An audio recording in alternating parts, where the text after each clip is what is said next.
Hey everybody, and welcome back to Chapter 6, Video 2. What we're going to be talking about in this specific video is going to be very briefly. We're going to touch back on Ebbinghaus, and then we're going to dive into the modern conception of memory. One of the other things that Ebbinghaus found is not just the forgetting curve, but he also found that there were other kinds of commonalities across his data sets. So, one thing that I do want to mention before we talk about that, though, is that forgetting curve that we spent all last video talking about, that's not just specific to humans. That's specific to every species that we know of. Every species that we know of seems to have this forgetting curve, where after a short period of time, that animal has forgotten a lot of what they've learned, and then after the years go on, whatever they've been left with seems to endure pretty well. Alright, so the other thing that Ebbinghaus found was that where those words or where those syllables were in the list mattered. We know this today as what's called the serial position effect. The serial position effect is probably more commonly known as the primacy and recency effects. Essentially what he found is that if you take a list of words, and you may even have noticed this whenever you were doing the previous activity in the last video, is that we tend to remember the first few words of a list and the last few words of the list. And it's the ones in the middle that we tend to forget. And so here is an example of that where, and again, this is idealized data. Here on the x-axis, we're looking at what position in the list they occur in. So over here is the early words in the list, and over here are the later words in the list. And what we're looking at here in the y-axis is essentially accuracy. And what we typically find is that for the first few things on that list, people are going to do pretty nicely. And on the last few things on that list, they're also going to do pretty nicely. But down here in the middle, that's where people tend to not really remember so much, and accuracy is much poorer. And so here is another way that we can look at the primacy and recency effect. This one, the primacy effect not nearly as strong, obviously. The recency effect is strong. In both cases, we have where the first few words of a list or the first few numbers on a list or a string of numbers is going to be easily remembered, and the last few easily remembered, but the ones in the middle, not so much.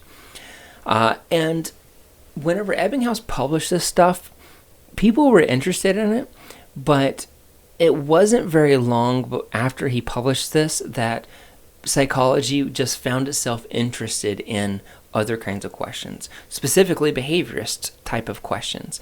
And so this was published, I want to say 1911 was the American translation or something like that. And around 1913 is whenever John Watson published one of his most influential articles about behaviorism. And so people were just not interested in these internal processes. And so his book, which was going to be very influential, kind of sat on a shelf. And people mostly kind of moved on to other kinds of questions. And it wasn't until the 50s that people kind of rediscovered Ebbinghaus and said, oh, wow, there's a bunch of stuff that, that Ebbinghaus got right or was very clever about the way that he tested. Memory, as behaviorists knew it, was less about remembering strings of words or nonsense syllables, and more looking at things like classical conditioning, which is also a form of memory. If you remember from your intro class or your learning class, classical conditioning or associative learning is simply looking at how much or how well a previous stimulus from the past can affect your current behavior, which, if we go back to the definition that we provided for memory, is very, very close to that. And indeed, we're going to consider classical conditioning a form of memory too. All right. And so it wasn't until the 50s whenever George Miller came around, which we talked about at the very beginning of Chapter 1. All right. So here's another. I'm not gonna ask you to close your eyes on this one. This is a list, a lot of words here. I would normally read these off in a classroom, and then I would ask people to recall as many as they could. And so, because I don't want to read all of these off, what I would ask you to do is that if you're interested in the primacy and recency effect and you want to test it out, or even if you want to test it out on a friend or a loved one, somebody that lives at your house, you can show them this list of words, or you can read it out if you want to, and then give them 5 minutes and then ask them to write down everything that they remember. And generally what you're going to find is that these over here in the front, the top of the list, you're going to remember well, and those at the bottom of the list, you're not going to remember so well at all. All right, so let's talk a little bit more about the modern conceptions of memory. This, and I don't mean to throw too much information at you at once, is the modern idealized version of memory. This is what is called the Atkinson and Shiffrin model of memory. This has been around since the late 60s. This is kind of an interesting case because it was very popular in the 60s and 70s, and then around the 80s and 90s, people got very skeptical of it and were less interested in it, and then since the late 90s on, it has become popular again and become very influential and informative again, because people basically use neuroimaging to show that this seems to hold up as a very nice way of representing memory for human behavior. So let's break it down. We're going to look at each of these throughout the next few videos, but just to kind of give us a roadmap for where we're going. We got our good friend attention right here, right? I mentioned in chapter 5 that attention is super important, and that without attention, you can't have memory. And that's because if you're not paying attention to something, it never quite makes it into your short-term memory. That's a phrase that we've heard before, right? We've heard of short-term memory, and we've heard of long-term memory. But even if you've heard of those, I want you to, at least if you can, try to forget those definitions that you learned, because oftentimes when we use them, we're not really using them appropriately. So when we talk about things like short-term memory, what we're talking about is something that lasts about 30 seconds, or maybe 45 seconds. We're not talking about something that lasts really even 5 minutes, or 30 minutes, or an hour. That's more in the realm of long-term memory. So some of these you may have heard of. That's okay.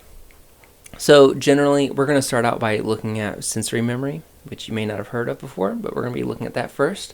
And we're going to be looking at how our senses temporarily store information, and how if we pay attention to those senses, that information can go to short-term memory. And in this specific area, we can think about, we can ruminate, we can pay attention to what it is that is in our head, that is in our short-term memory. And if we do a good job of that, then we can send it out to long-term memory, where it is stored for a much longer time. And whenever we are ready to access something from long-term memory, we will retrieve it. And retrieval is kind of the key word here. We're going to be talking about retrieval a lot next chapter. So along each of these roads, there is the possibility that we can lose information. So for sensory memory, if we don't pay attention to it, that information is lost.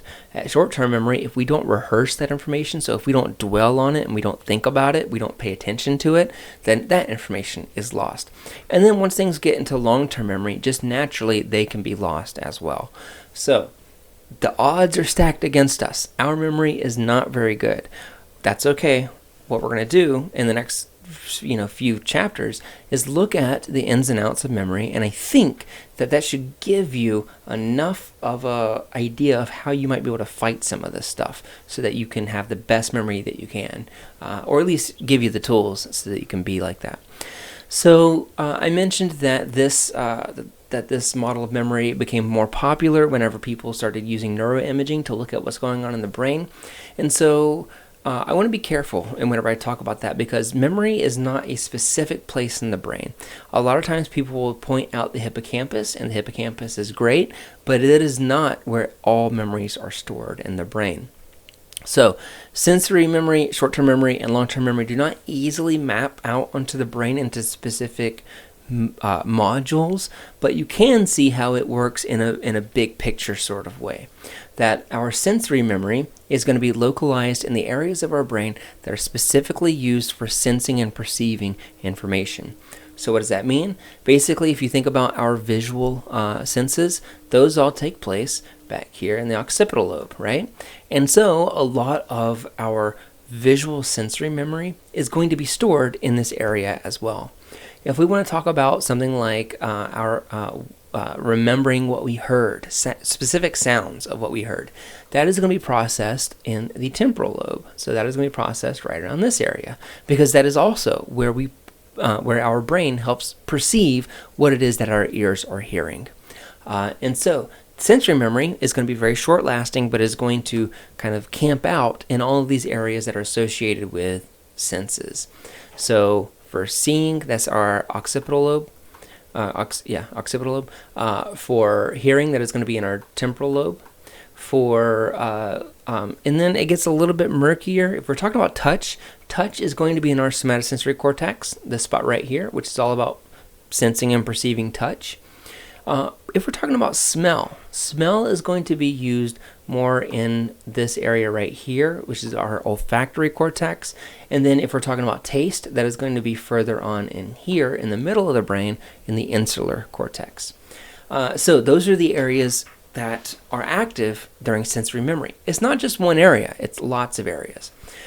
The somatosensory, our short-term memory, on the other hand, is mostly going to be defined in this area up here, up front. That's where a lot of our short-term memory is going to take place. More on that in just a moment. And then our long-term memory is going to be spread out throughout the brain.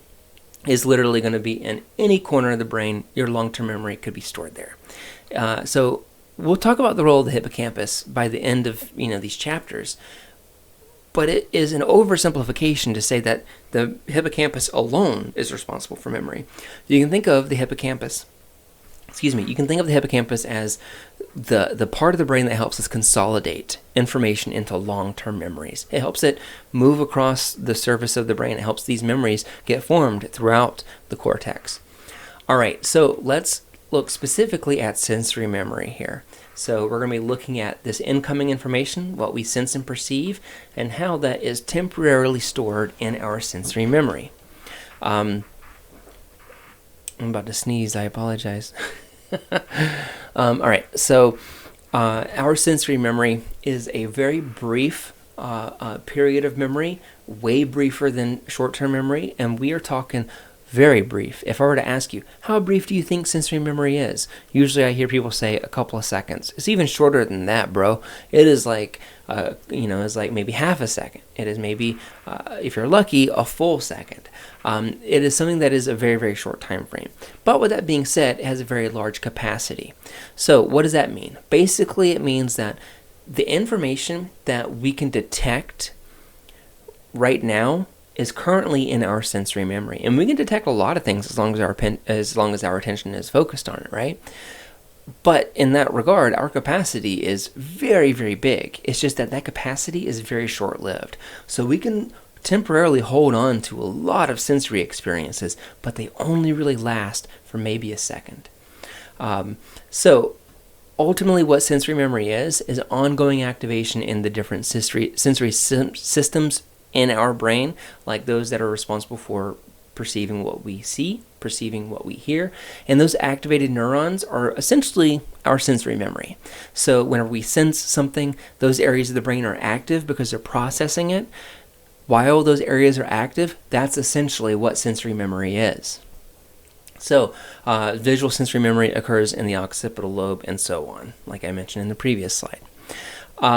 A lot of studies in cognitive psychology are specifically going to look at visual or auditory stimuli, and it is for that reason that we have really fancy names for visual sensory memory and auditory sensory memory. Those are going to be iconic memory for visual purposes and echoic memory for audio purposes. The iconic memory buffer is going to last just like a second or so, very, very short, and is basically going to be everything in our visual field. But again, it is very short. The echoic memory buffer is going to be basically the same thing, but for hearing. There are lots of really cool experiments that tease this stuff out and systematically explore it.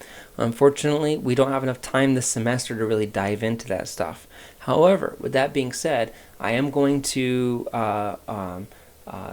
direct you to this link right here, which takes you to a classic experiment where this is being tested. So you can get a sense for what sensory memory is by just briefly looking at this video. It walks you through a very influential study in cognitive psychology. If you're interested in more of this stuff, again, you can take my senior capstone class about memory, where we spend basically a whole week talking about sensory memory. Or you can just email me, and I'd be very happy to talk about it with you more, because this stuff is content that I am passionate about. All right, that's enough of me rambling. I'm going to catch you in the next video, where we are going to move from sensory memory to short-term memory. Very exciting. I'll talk to you soon.